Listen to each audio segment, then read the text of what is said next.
How to use Auto-gpt in a browser for beginners. Hello everyone, welcome back to another video. I hope you all are doing great and are having an amazing and absolutely incredible day.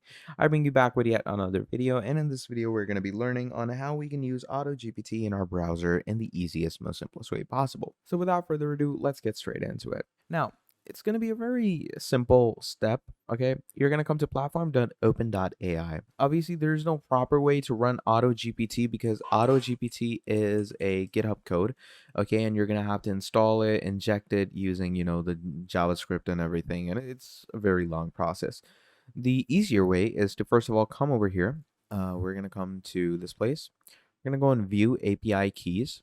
Okay, and you're going to create API key for you. Okay, so I'm going to create a secret API key, and you're going to copy this API key. Now, once you do that, you're going to come to agentgpt.reworked.ai. Okay, and once you come over here, what you're going to do is you're going to basically create an agent. So to create an agent, we're going to click, let's call it John. Okay, let's ask it to do something. For example, tell me a joke. Okay, now as you can see, it's going to ask us to sign in and stuff to deploy an agent. Now while you're signing in, what's going to happen is that it's going to ask your account details. You can sign in with Google, you can sign in with GitHub, you can sign in with any of the platforms out there that you can sign in with.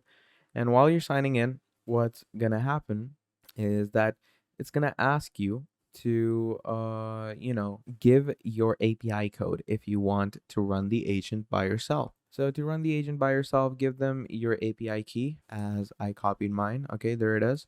Now you're going to click on text, and yeah, it works. So now that it works, we're going to come back to our agent, and now the agent is officially yours. He is your own agent, and you can, start using him for automation or anything like that, because now we have implemented the API key from OpenAI, and yeah, we're good to go. So this is how you can use AutoGPT in a browser in a more simpler way. So yeah, that's about it for this video. Thank you for watching, and I'll see all of you next time. Goodbye.